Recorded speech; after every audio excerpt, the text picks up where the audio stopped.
Welcome to PS VGR news.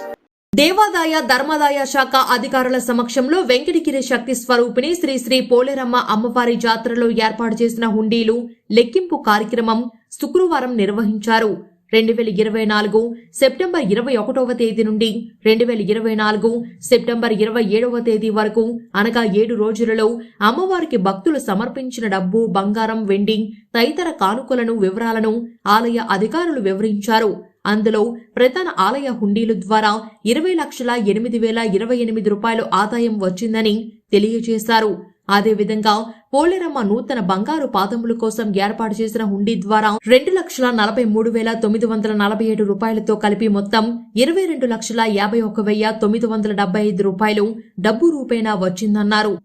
అదేవిధంగా ప్రధాన ఆలయ హుండీ ద్వారా 7.200 మిల్లీగ్రాములు బంగారం, 98.500 మిల్లీగ్రాములు వెండి మరియు అమ్మవారి బంగారు పాదముల కోసం ఏర్పాటు చేసిన హుండీ ద్వారా 12.563 మిల్లీగ్రాములు బంగారం భక్తులు సమర్పించారని వివరించారు.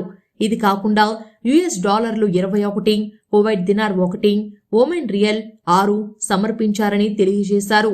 ఈ కార్యక్రమంలో సిహెచ్ శ్రీనివాసులు, ఇన్స్పెక్టర్ దేవాదాయ శాఖ, గూడూరు వారు దేవస్థాన కార్యనిర్వహణ అధికారి అర్వభూమి వెంకట శ్రీనివాసులు రెడ్డి, జాతర నిర్వహణ కమిటీ సభ్యులు, స్థానిక యూనియన్ బ్యాంక్ ఆఫ్ ఇండియా అధికారులు, ఆలయ సిబ్బంది, దేవాదాయ శాఖ సిబ్బంది మరియు state bank of India retired ఉద్యోగులు, రెవెన్యూ అధికారులు, పోలీస్ అధికారులు, భక్తులు తదితరులు పాల్గొన్నారు.